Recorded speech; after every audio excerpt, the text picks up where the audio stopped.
Le PIB du Nigeria seul dépasse tous les pays de l'Afrique de l'Ouest, le reste des pays de l'Afrique de l'Ouest. Mais le Nigeria n'est pas développé. Le PIB de la Côte d'Ivoire dépasse les pays comme le Burkina, la CEDEAO, comment on appelle, le Burkina, le Mali et le Niger, l'AES. Bref, c'est quelque chose que les gens ne comprennent pas. Ceux qui n'ont pas allé à l'école ou bien ceux qui sont ignorants ne comprennent pas que le développement n'est pas lié au PIB. Certes, le PIB contribue à un développement, mais d'une manière en fonction du programme de l'État.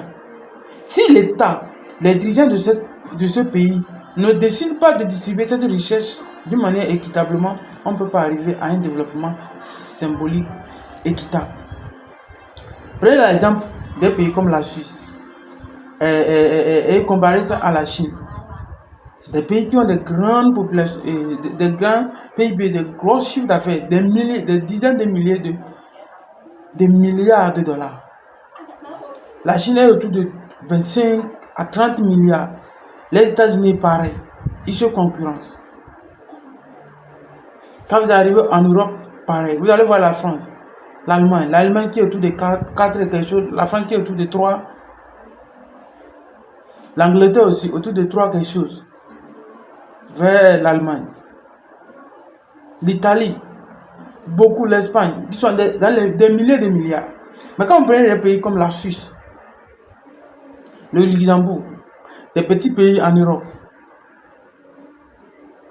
et même l'Allemagne, dans ces pays, vous trouvez moins de pauvres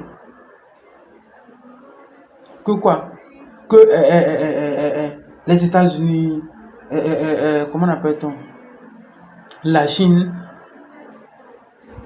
Ces grands pays-là, vous trouvez moins de pauvres. Pourquoi? Parce que ces gens, aux États-Unis, il y a plus de pauvres.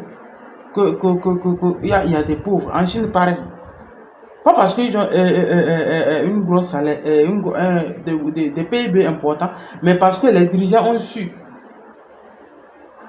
distribuer cette richesse à la population. Et si, à la base de la pauvre, on n'a pas arrivé à ça, ça serait difficile. Parce qu'on ne peut pas prendre des taxes chez les pauvres pour récompenser les riches. Il faudra que les riches contribuent pour assurer que les pauvres aussi aient leur pain quotidien. C'est ce qui se passe dans les pays développés, dans les pays ils se battent pour ça. Ils se battent pour ça. Pour que le développement, au moins, soit au minimum intégré à toute la population. Mais on ne peut pas comparer ça à nos pays africains qui sont là. On prend un pays comme la Côte d'Ivoire, la majorité de la richesse est détenue par des étrangers. Pourquoi? C'est détenu par des étrangers. Et c'est ce que Donald Trump combat. C'est détenu par les importations. C'est ce que Donald Trump combat aux États-Unis. Donc, une nation, on fait travailler la population et on fait en sorte que la population ait de l'emploi.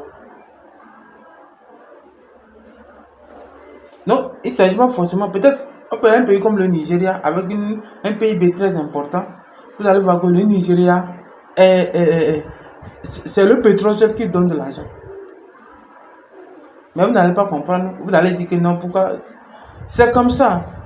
Il n'y a rien qui touche à la population. On voit le pétrole, on a une grosse somme et c'est fini. Mais la population, ce n'est pas intégré à la population. Si c'est quand on vendait le pétrole, on utilisait ce pétrole pour pouvoir supporter la population, c'est-à-dire en termes de création d'emplois, des services sociaux de base, alors on peut arriver à un développement équitable de tous ces pays. Voilà ce qui se passe dans nos pays africains.